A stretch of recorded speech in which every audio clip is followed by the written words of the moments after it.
clutching her chest as her heart hammered. You shouldn't turn around like that when I'm sneaking up like that.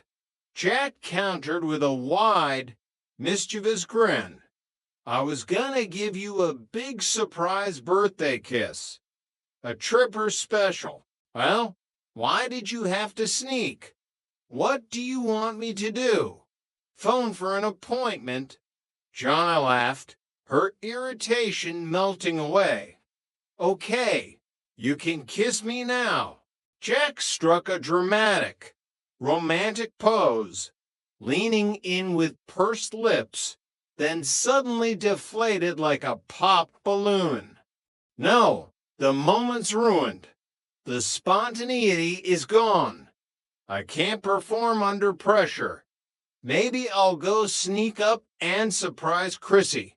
It's not her birthday till January, Jonna reminded him, stepping past him to look at the box. Why wait till the last minute? I like to be prepared, Jack teased.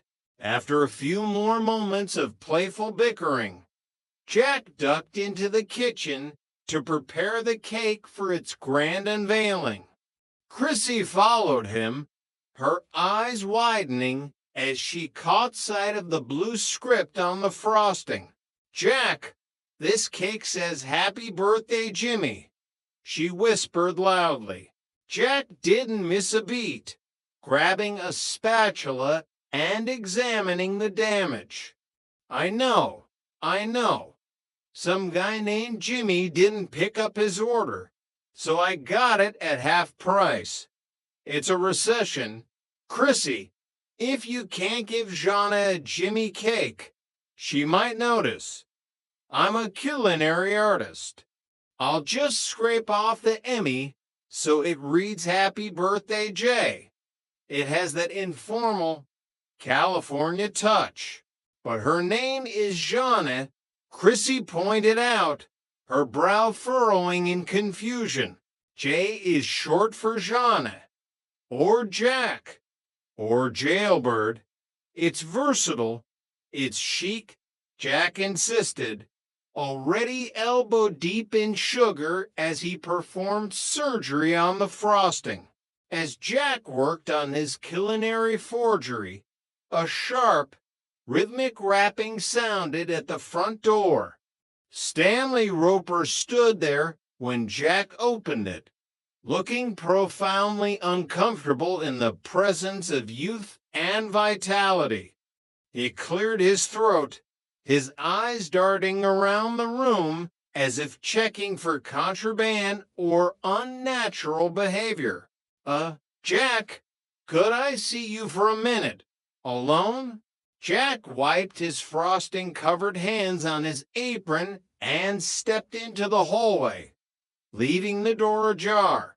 Sure, Mr. Roper. What's up? Toilet backed up again. I told you, those all-day vitamins you're taking are powerful. They could clog a Hoover Dam.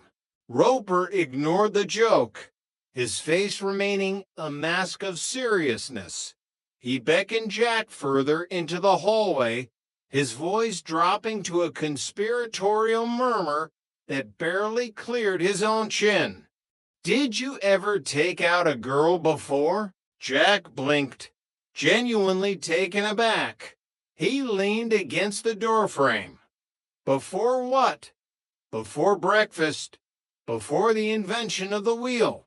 I mean, it's not against the rules for you fellas, is it? Roper asked, gesturing vaguely toward Jack's general person as if he were an exotic species. To go bowling or to a ball game with a girl. 4. Social reasons. Jack began to realize the direction of the conversation. Roper's misunderstanding was their greatest shield, and Jack had to play along. Well, I guess I could do that. I'm not sure I'm following your drift, Mr. Roper. We have this niece visiting. Karen, from New York. Mrs. Roper and I were wondering if it would be all right if she went out with you tonight. You wouldn't have to go anywhere where you might bump into your special friends. Keep it low key." Jack felt a sharp pang of guilt. He looked back toward the kitchen where Jana was waiting for her birthday dinner, the one he had promised to cook. "Mr. Roper, I'd be happy to, normally, but I can't tonight. It's Jeanette's birthday. We have a cake, well, a cake, and I'm in the middle of a 4-course meal." Roper's face fell into a frown of genuine disappointment. He retreated downstairs, muttering about the lack of cooperation from the younger generation. But 5 minutes later, there was another knock, more insistent this time. When Jack opened the door again, Roper wasn't alone. Standing behind him was a young woman who looked like she had just stepped off a high-fashion runway in Midtown Manhattan. She had thick, dark hair that caught the hallway light, piercing eyes that seemed to see right through Jack, and a smile that could have ended a small war. Jack's jaw practically hit the floorboards. His brain momentarily short-circuited. "This is Karen," Roper said, his voice dripping with smug satisfaction. "Hi," Karen said, her voice a sultry New York purr that made Jack's knees feel like jelly. Jack turned back toward the apartment. Jana and Chrissy were standing in the kitchen doorway, watching the scene with narrowed eyes. Jeanette's face was a mask of stoic disappointment, while Chrissy looked intrigued by the arrival of a New York socialite. Roper leaned in close to Jack, his breath smelling of peppermint and old coffee. He pulled out a crumpled wad of bills from his pocket. $50, he whispered, pressing the money into Jack's hand. "And I'll lend you the car, the big Chevy. Just get her out of the house so Helen stops nagging me about her social life." What do you say? $50 in 1977 was a small fortune. It was 2 months of Jack's share of the rent. It was groceries for a month. It was the difference between eating steak and eating mystery meat.